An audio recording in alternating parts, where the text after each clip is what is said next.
So, magluto tayo ng manok with tomato sauce. So, ito pala yung first tomato ng lagyan ko lang siya ng kamatis at saka tomato paste. So, ayan lang yung ating manok. Igisa natin yung onion bago yung manok. Sunod na natin ang ating manok. So, lagay na rin natin yung potato para palak pala. Para maloko.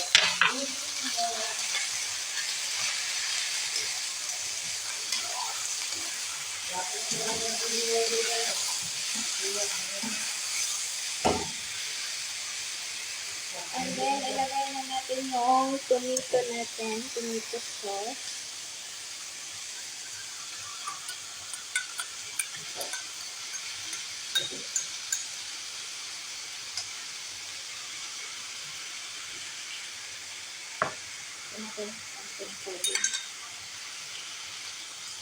Ayan, so mag-add lang tayo ng sugar, margie at saka asin.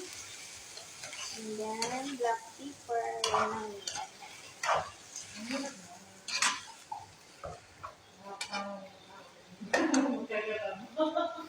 Margie, black pepper, salt, sugar.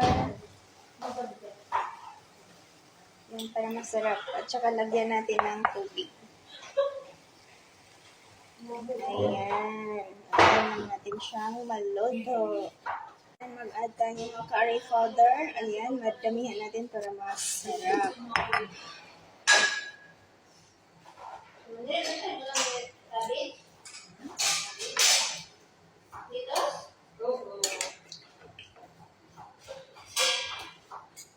Ay, gamay lang nga. Makashare lang kasi nag-hindi ako kain.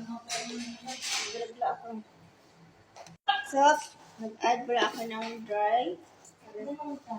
And then, yung 7 spices na curry. So, luto na pala siya. Nilipat ko siya dito kasi ibibigay ko to siya sa manihon namin. So, thank you for watching. Luto na siya. Follow tayo kung may videos to watch.